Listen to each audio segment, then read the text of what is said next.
Welcome students. Today we are going to study about the energy stored in a capacitor. Previous lecture में हमने देखा था कि जो कैपेसिटर होता है वो basically it is a system of two conductors which are separated by some distance and there is a intervening medium between the two conductors. वो इंटरवीनिंग मीडियम आपका वैक्यूम भी हो सकता है या फिर कोई डाइलेक्ट्रिक यानी कि इंसुलेटर भी हो सकता है. अभी आज हम देखेंगे energy stored in a capacitor. Previous lecture में हमने एक फॉर्मूला ड्राइव किया था कैपेसिटेंस का, C is equal to Q upon V.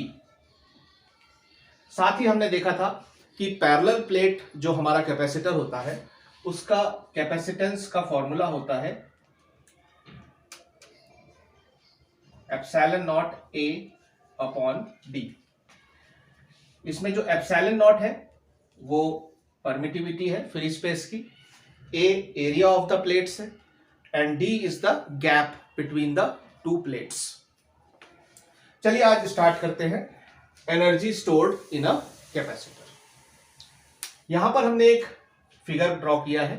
इस फिगर में हमारे पास पहले इस फिगर ए को देखते हैं हम लोग, बाद में फिगर बी को भी देखेंगे.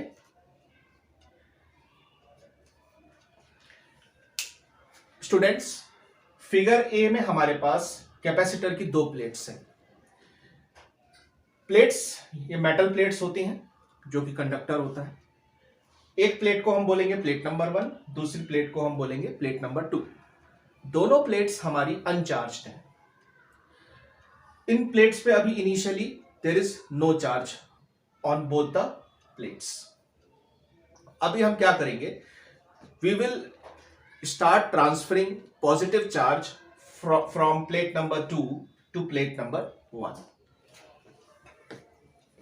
इसको मैं अभी हटा देता हूं. अभी ये दोनों प्लेट्स हमारी फिगर नंबर ए की अनचार्ज्ड हैं.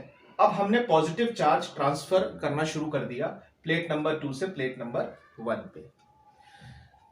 इस प्रोसेस के एंड में क्या होगा, इस प्रोसेस के एंड में प्लेट नंबर 1 पे हमारा पॉजिटिव चार्ज आ जाएगा प्लस क्यू, और क्योंकि प्लेट नंबर 2 अपना पॉजिटिव चार्ज प्लेट नंबर 1 को दे रही है तो प्लेट नंबर 2 पे ऑब्वियसली नेगेटिव चार्ज आ जाएगा. लेट अस से प्लेट नंबर 2 पे नेगेटिव चार्ज आ गया minus Q. I will write all the points here.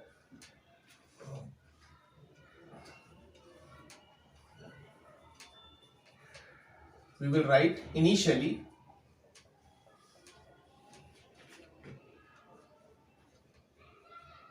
both the plates of capacitor are uncharged. Right? Second point,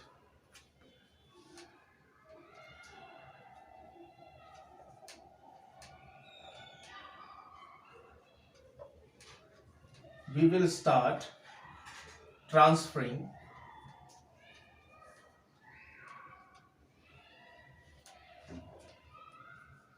positive charge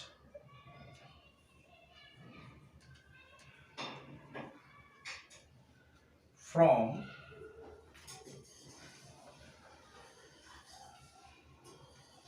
plate number 2 to plate number 1.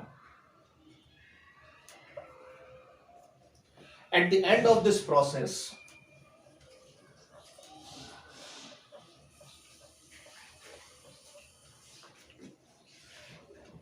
plate number 1 will have charge plus Q and plate number 2 will have charge minus Q.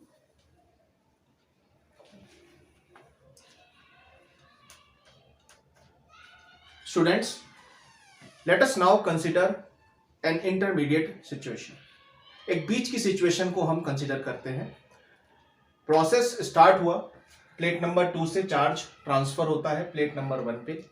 बीच में कुछ तो भी एक situation आई जब plate number 1 पे हमारा charge है positive Q dash और प्लेट नंबर 2 पे हमारा चार्ज है नेगेटिव Q डैश. ओके, अब इस समय सपोज प्लेट नंबर 2 ने थोड़ा सा charge, very small charge delta Q dash, ये पॉजिटिव चार्ज प्लेट नंबर 1 को दे दिया. तो प्लेट नंबर 2 पे चार्ज बढ़ जाएगा. कितना बढ़ जाएगा?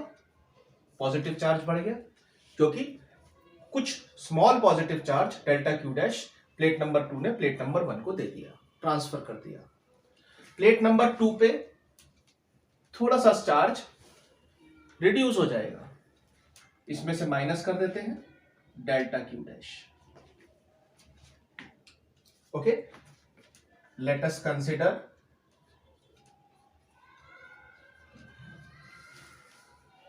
an intermediate situation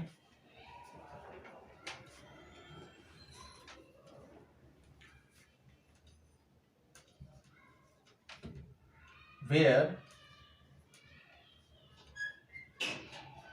plate number 2 transfers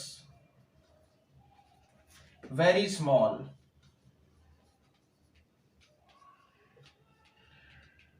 कितना चार्ज ट्रांसफर किया? Delta Q dash to plate number 1. Okay, then the plate number 1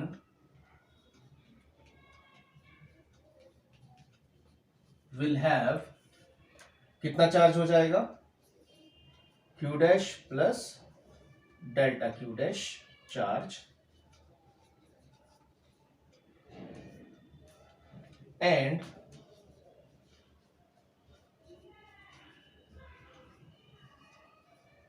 plate number 2 will have, यहीं पर लिख देते हैं, Q डैश माइनस का था, minus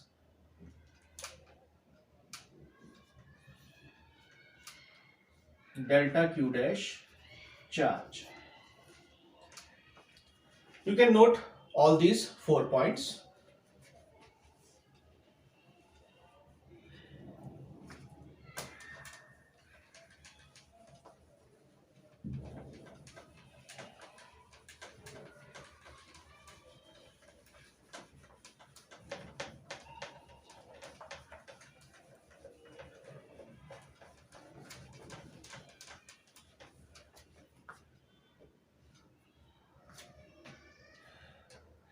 Now, just calculate the work done in transferring this small charge delta Q dash. अब इस delta Q dash को ट्रांसफर करने में कितना वर्क डन करना होगा? स्मॉल वर्क डन होगा, जो कि स्मॉल चार्ज है, and it will be given bye V dash multiply by delta Q dash. We know the formula of work, Q multiply by V. So V dash, let us say, is the potential difference between the plates when you transfer delta Q dash. तो इतना potential difference extra है V dash. In place of V dash, can I write Q dash upon C dash from the capacitance formula? Q dash upon C dash.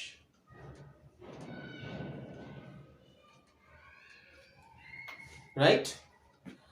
Now, to find the total work done, we have to integrate both the sides. हमें दोनों तरफ integration करना होगा. इस तरफ जब left hand side में integration करेंगे तो हमें टोटल वर्क डन मिल जाएगा, और लेफ्ट हैंड साइड में हमें इंटीग्रेशन करना है 0 से लेके Q तक. क्योंकि इनिशियली चार्ज 0 था दोनों प्लेट्स पे, फाइनली दोनों प्लेट्स पे चार्ज कितना आ जाएगा, एक पे प्लस क्यू आ जाएगा और एक पे माइनस क्यू। अब क्योंकि हम प्लेट 1 की बात कर रहे हैं तो प्लेट 1 पे फाइनल चार्ज कितना आ जाएगा, प्लस क्यू।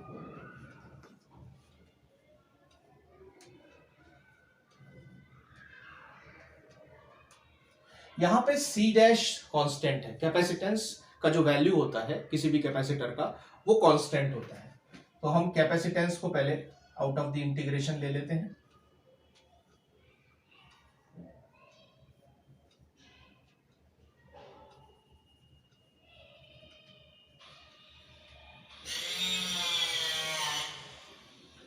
अब क्यू डैश को with respect to delta Q dash integrate करेंगे तो हमें इंटीग्रेशन का जो आंसर आएगा वो आएगा Q dash square divided by 2। Limits हमारी 0 टू क्यू। जब लिमिट्स पुट करोगे आप तो आपको मिलेगा Q square upon 2c। So this is the work done, Q square upon 2c। ये जो वर्क डन है ये पोटेंशियल एनर्जी की फॉर्म में स्टोर होता है। तो this is potential energy. Potential energy is actually the work done, total work done. 0 से क्यू चार्ज तक पहुंचाने के लिए कितना वर्क करना पड़ा, Q square upon 2c। So this is the potential energy stored in a capacitor. Just note it down.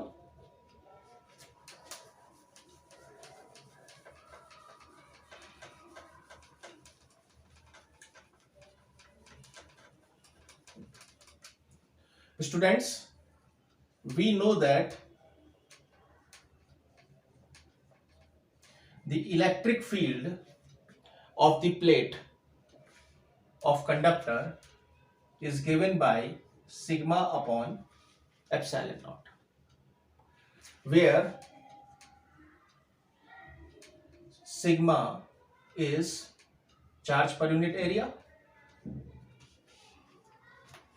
Okay, so from this can I write q square is equal to sigma square into a square. Now put the value of sigma, put the value of q square in this formula. See, potential energy का formula तो मिल गया है, अब हम निकाल रहे हैं एनर्जी डेंसिटी का फॉर्मूला, और you can say potential energy density का formula. So potential energy will be given by, in place of Q square, sigma square A square upon 2c। c का फॉर्मूला आपको हमने पिछले लेक्चर में बताया था, sigma square A square upon 2। इसमें अगर हम ये फॉर्मूले की बात करें तो ये वैक्यूम के लिए होता है, ठीक है। अगर इंटरवीनिंग मीडियम, दोनों प्लेट्स के बीच में जो मीडियम है वो अगर वैक्यूम है तब ये फॉर्मूला होता है। अगर उसके बीच में कुछ भी डाइलेक्ट्रिक है, उसकी स्ट्रेंथ अगर k है तो ये फॉर्मूला बन जाता है k into epsilon naught a upon d।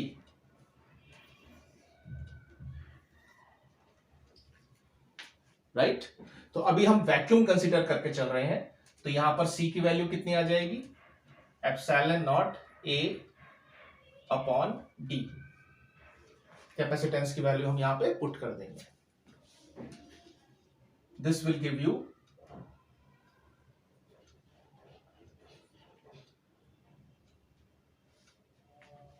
Sigma square a square into d upon 2 epsilon naught a।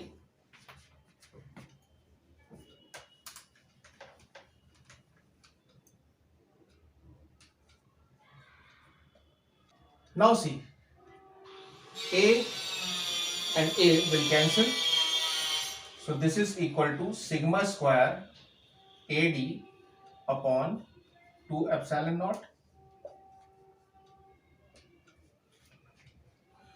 Now see, what is sigma upon epsilon naught? Sigma upon epsilon naught is the electric field between the plates. So can I write like this? Sigma square, suppose multiply and divide this whole thing with epsilon naught. So you will get sigma square epsilon naught AD divided by 2 times epsilon naught square. So sigma square upon epsilon naught square is equal to E square. So I can write E square. Fine. And epsilon naught and A multiplied by D divided by 2. So potential energy per unit volume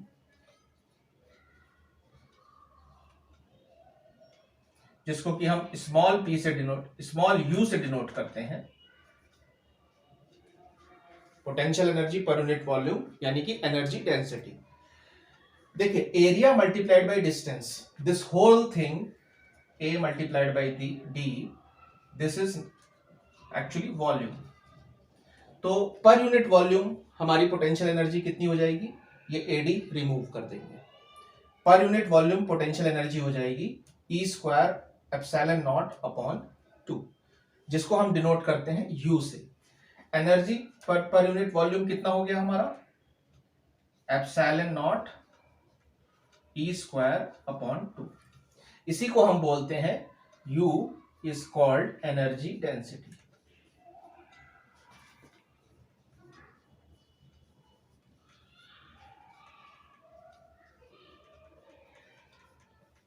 of capacitor.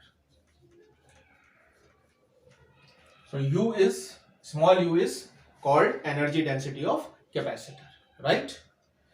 So this is the final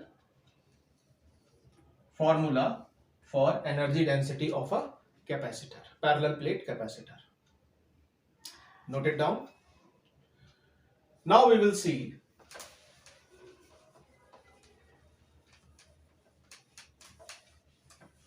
spherical capacitor.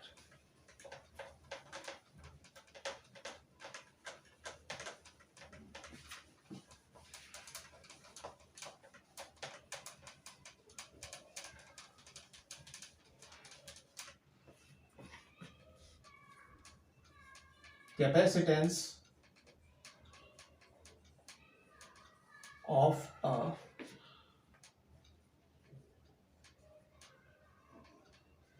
spherical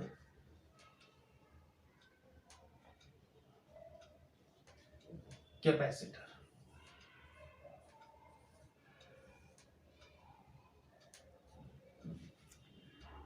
Let me draw a spherical capacitor.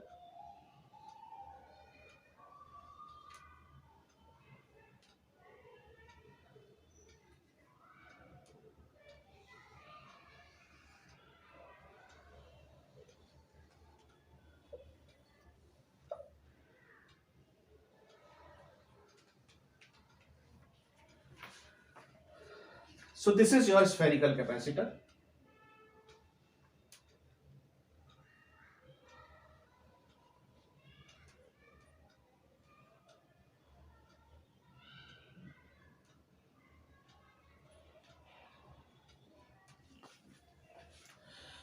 The inner radius of this capacitor is, let us say, RA, and the outer radius is RB. So basically these are two concentric spherical conductors. These are two spherical conductors, concentric spherical conductors. Let us say this conductor is B and this conductor is A. Okay. Now let us suppose some charge is given to the capacitor, to the inner conductor. Let us say the charge given is plus Q. Fine. So the inner surface of outer sphere will automatically get or will automatically have induced negative charge Q. अगर आप inner sphere को okay plus Q charge देंगे तो जो outer sphere का अंदर का surface है उस पे माइनस Q चार्ज इंड्यूस्ड हो जाएगा. So the electric field will be like this. So everywhere you will see the electric field will be like this, radially outwards. So you can show here some positive charge like this, some positive charge, some positive charge. Fine. So like this I can show positive charge, and here I will show negative charge on the inner surface of outer sphere. Now suppose this outer surface is insulated, it is earthed. Fine. To find capacitance, हमें इसका capacitance निकालना है इस spherical capacitor का. उसके लिए हम एक पॉइंट कंसीडर कर लेते हैं. यहां पर लेट अस से यहां पर एक पॉइंट है P. This is the P point, and the distance of this P point from this center is R. So what will be the direction of electric field at this point? The direction of electric field will be radially outward. Electric field का direction, ये point P जो है ये inner conductor और outer conductor के बीच का point है. ठीक है. तो बीच में मैंने आपको बताया हर जगह जो इलेक्ट्रिक फील्ड है वो रेडियली आउटवर्ड डायरेक्शन में होगा. रेडियली आउटवर्ड डायरेक्शन में आपका इलेक्ट्रिक फील्ड होगा. तो P पॉइंट पे इलेक्ट्रिक फील्ड कैसे होगा? रेडियली आउटवर्ड डायरेक्शन में होगा. Okay fine. Now suppose we want to move a charge from surface B to surface A. B surface से A सरफेस तक हमें मूव कराना है. Fine. So what will be the potential difference? पहले हम potential difference देख लेते हैं. पोटेंशियल डिफरेंस कितना होगा सरफेस B और सरफेस A के बीच में? Let the potential difference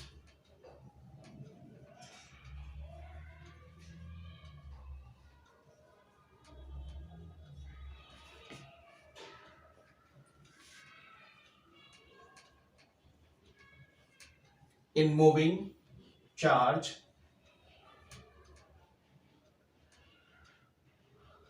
a very small distance dl. यहां पर एक स्मॉल डिस्टेंस ले लेते हैं. This is the small distance. Okay, इसको मैं यहां लिख देता हूं. स्मॉल डिस्टेंस है तो can I right dl. So this is very small distance, and this dl, very small distance dl, is from surface B to surface A. Okay. Now voltage और electric field के बीच में जो relation है, देखिए electric field इसका बाहर की तरफ है तो ऑब्वियसली वर्क जो करना पड़ेगा वो इलेक्ट्रिक फील्ड के अगेंस्ट करना पड़ेगा.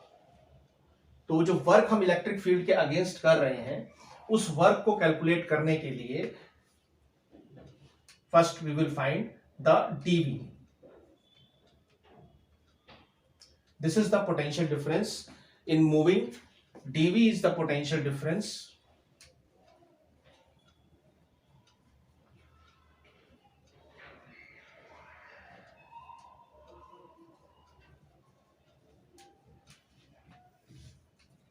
corresponding to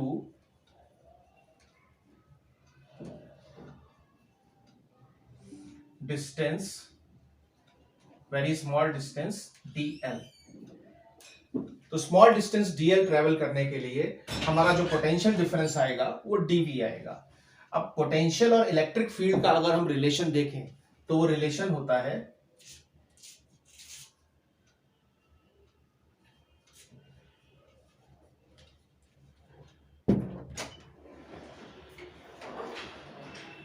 E dot dl. Right. इसको हम ऐसे भी लिख सकते हैं, v is equal to integration E dot dl। अब ये जो हमारा इंटीग्रेशन है इसकी लिमिट्स क्या होनी चाहिए, क्योंकि हम सरफेस B से सरफेस A की तरफ जा रहे हैं, तो लिमिट्स हमारी ये हो जाएंगी, राइट। E डॉट dl, यहां थोड़ा सा रफ वर्क कर लेते हैं। E dot dl is E magnitude of E magnitude of dl and the angle between E and dl। Angle कितना होगा इलेक्ट्रिक फील्ड और dl के बीच में? dl is the distance covered while moving from B to A। जब हम B से A पे चार्ज ला रहे हैं तो डिस्टेंस dl कवर किया पॉइंट P पर। पॉइंट P पे जो स्मॉल डिस्टेंस है वो B से A की तरफ आ रहा है, और इलेक्ट्रिक फील्ड पॉइंट P पे A से B की डायरेक्शन में है, तो एंगल बनता है 180 degree, 180 degree. So this is minus E dl। E dot dl is minus E dl। यहां पर इस फॉर्मूले में थोड़ा सा करेक्शन करेंगे, ये माइनस साइन आता है पहले, okay.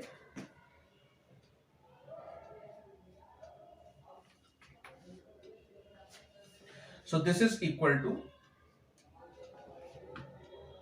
Integration B to A। जब माइनस E dl रखेंगे तो माइनस से माइनस आपका कैंसिल हो जाएगा और ये हो जाएगा E dl, right. Now you tell me, जब हम इसको इंटीग्रेट कर रहे हैं dl की रेस्पेक्ट में, तो यहां पर हम dl को कन्वर्ट करना चाहिए पहले रेडियस के रेस्पेक्ट में, क्योंकि हमारा जो कैपेसिटेंस है वो इन दोनों स्फेरिकल कंडक्टर्स की वजह से है। एक अंदर वाला स्फेरिकल कंडक्टर है जिसकी रेडियस RA है, दूसरा वाला है RB है, तो हमें रेडियस के रेस्पेक्ट में इंटीग्रेट करना है। तो लेंथ हमारी जो है वो dr होनी चाहिए, dl तो नहीं होनी चाहिए, क्योंकि dl इस डायरेक्शन में है और dr रेडियल डायरेक्शन आउटवर्ड होगी। तो dr is actually equal to minus dl। भाई dl क्या है, हमने अभी आपको बताया, dl is from B to A, और dr क्या है, since dr is distance from A to B। तो dr और dl में क्या रिलेशन होगा, dr is equal to minus dl। तो वोल्टेज हमारा कितना हो गया, पोटेंशियल हमारा हो गया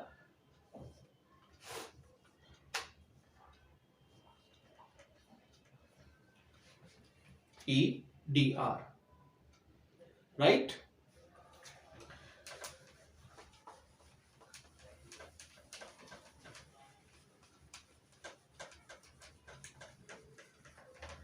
Now we will substitute, we will put the value of electric field. See, at point P, electric field magnitude is given by, see, positive charge Q है, तो हम यहां लिखेंगे Q upon 4 pi epsilon not. Distance कितना है, point P का distance अगर हम यहां सेंटर से कैलकुलेट करें तो ये हो जाएगा R²। ये फॉर्मूला हम ऑलरेडी देख चुके हैं, क्योंकि हमारा जो ये इनर कंडक्टर है, इनर कंडक्टर पे चार्ज हमारा इसके सरफेस पे प्लस Q है, सरफेस पे प्लस Q है, अंदर इसके चार्ज नहीं है, राइट। तो यहां पर जब हम इलेक्ट्रिक फील्ड निकालेंगे तो हम एज्यूम कर सकते हैं कि पूरा का पूरा चार्ज सेंटर पे कंसंट्रेटेड है। आप इलेक्ट्रिक फील्ड का हमारा प्रीवियस वीडियो देखिए, उसमें आपको पता चल जाएगा कि अगर किसी भी शेल के सरफेस पे चार्ज प्लस Q है तो हम एज्यूम कर सकते हैं कि वो चार्ज सेंटर पे है। तो अगर सेंटर पे चार्ज प्लस Q है तो P पॉइंट पे इलेक्ट्रिक फील्ड कितना होगा, K times, K means 1/4 pi epsilon not. So 1/4 pi epsilon naught multiply by Q upon R². Now we will put the value of electric field in the equation V is equal to minus. Now limits B to A है हमारी, तो B पे अगर हम देखें, surface B पे जो radius है वो RB है, और सरफेस ए पे जो रेडियस है वो आर ए है, राइट। इलेक्ट्रिक फील्ड की जगह हम लिखेंगे 4 pi epsilon naught R square D are.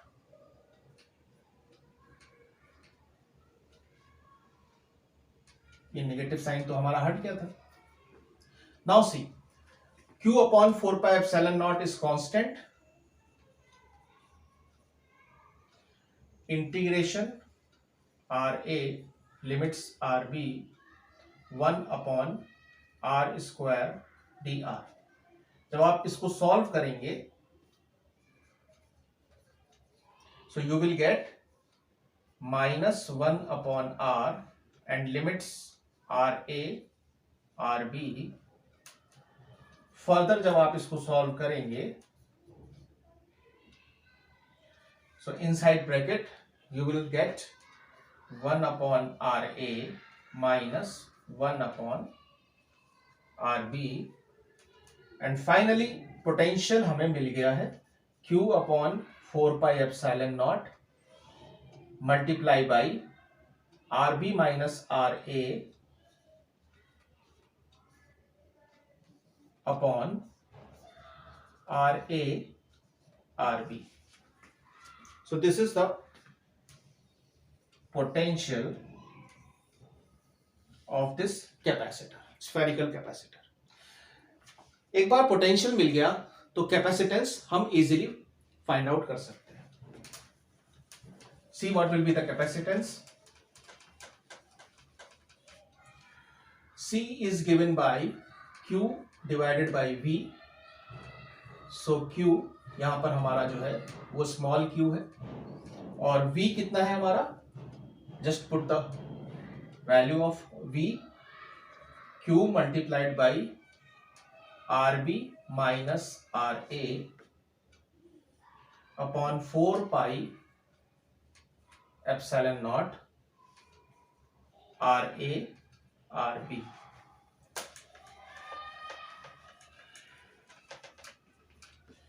Q and Q will get cancelled. 4 pi epsilon naught RA RB upon RB minus RA.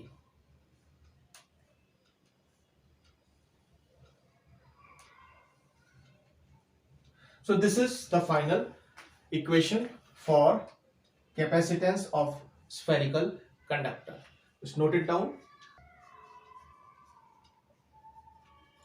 Capacitance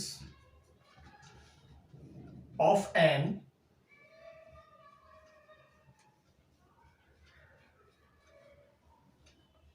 isolated sphere. इसी topic को थोड़ा सा और आगे कंटिन्यू करते हैं. एक और चीज इसमें हमें निकालनी है, capacitance of an isolated sphere. Suppose radius RB is infinity.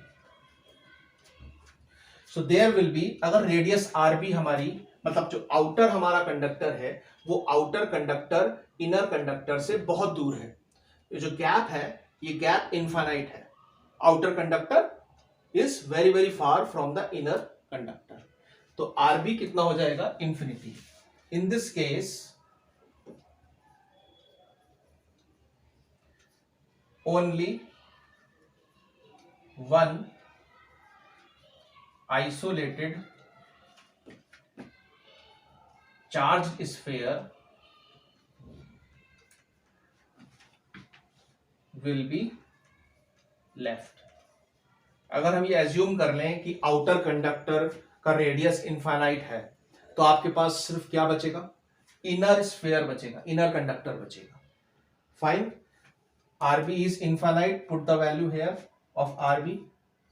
See, I will write it like this: 4 pi epsilon naught 1 upon RA minus 1 upon RB. RA RB को आप डिनोमिनेटर में ले आइए तो RB RB कैंसिल हो जाएगा, 1 upon RA बचेगा. इसके नीचे RA RB रखेंगे तो RA RA कैंसिल हो जाएगा, 1 upon RB बचेगा. तो 1 upon RA minus 1 upon RB. RB अगर इंफिनिटी पुट करेंगे आप तो ये वैल्यू कितनी हो जाएगी, ये वैल्यू 0 हो जाएगी। 1/RB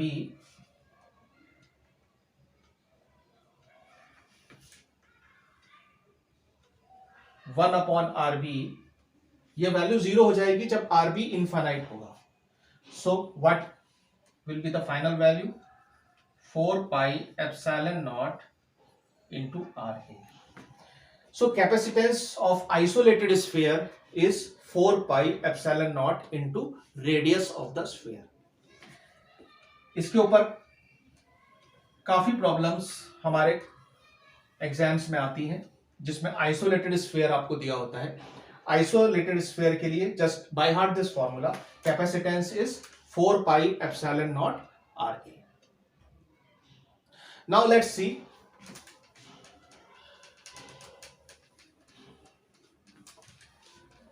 the formula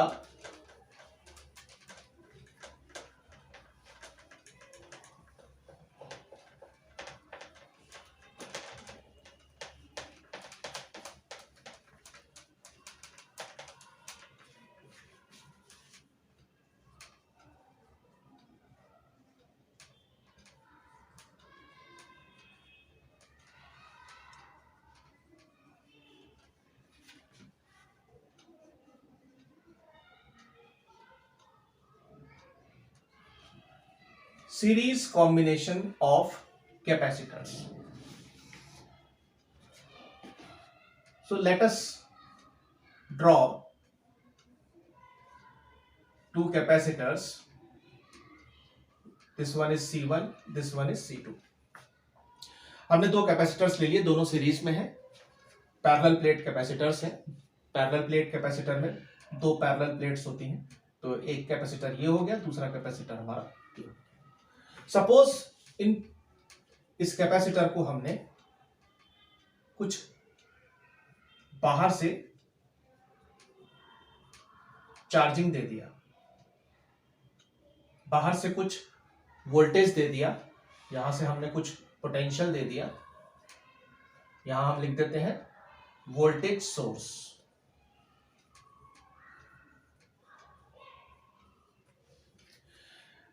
जब हम इन दोनों, ये सीरीज कॉम्बिनेशन है, यहां मैं लिख देता हूं series.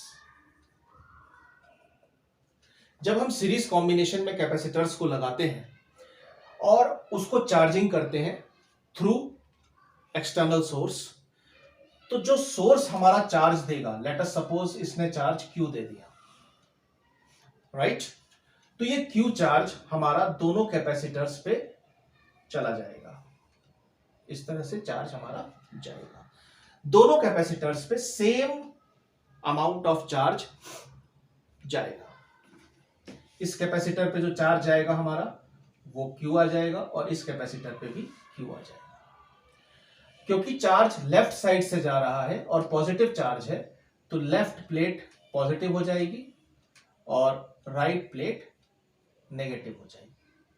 Similarly here left plate पे पॉजिटिव चार्ज आ जाएगा और राइट प्लेट पे नेगेटिव चार्ज इंड्यूस हो जाएगा। Fine. Now we want to find C equivalent और you can say C total, total capacitance. Equivalent ना लिखें, अगर आपको इजी लिखना है तो टोटल लिख सकते हैं। Total capacitance of series combination. यहां पर अगर हम देखें तो हमारा जो वोल्टेज सोर्स है, okay, voltage source let us say it is V, potential is V across both the capacitors. अब ये पोटेंशियल हमारा डिवाइड हो जाएगा इन दोनों कैपेसिटर्स में, तो इसका पोटेंशियल अगर V1 है तो इसका पोटेंशियल सपोज V2 हो जाएगा, राइट? तो हमारा टोटल पोटेंशियल जो यहां से हमने दिया है वो हो जाएगा V1 plus V2। V1 potential develop होगा कैपेसिटर 1 पे और V2 पोटेंशियल हमारा यहां पे डेवलप होगा कैपेसिटर C2 पे। Now the formula for capacitance is C is equal to Q divided by V। तो V कितना हो जाएगा आपका? V is equal to Q divided by C। So I will write here V1 is equal to Q तो same है C1 plus Q upon C2. This is the potential. Or you can write Q common 1 upon C1 plus 1 upon C2. Capacitance is Q divided by V. So this will be equal to Q upon Q 1 upon C1 plus 1 upon C2. Q and Q will get cancelled. So I can write it like this: 1 upon C1 plus 1 upon C2. Now take the reciprocal left hand side and right hand side as well. So 1 upon C is equal to 1 upon C1 plus 1 upon C2. So this is your total capacitance in series combination. If you have more than 2 capacitor, अगर आपके पास 2 से ज्यादा capacitor है तो आप इसी को फॉर्मूले को यूज कर सकते हैं 1 अपॉन, इसको एक्सटेंड कर देंगे हम 1 upon C1 plus 1 upon C2 plus 1 upon C3, जितने भी आपके सीरीज में लगे हैं आप उस हिसाब से इसको एक्सटेंड कर सकते हैं.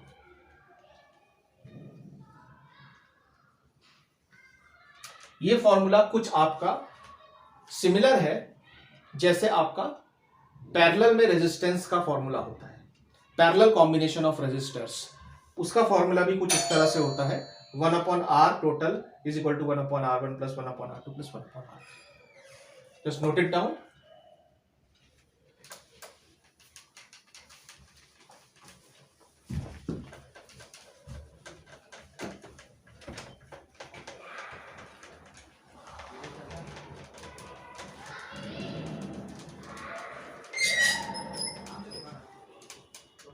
Now let us see parallel combination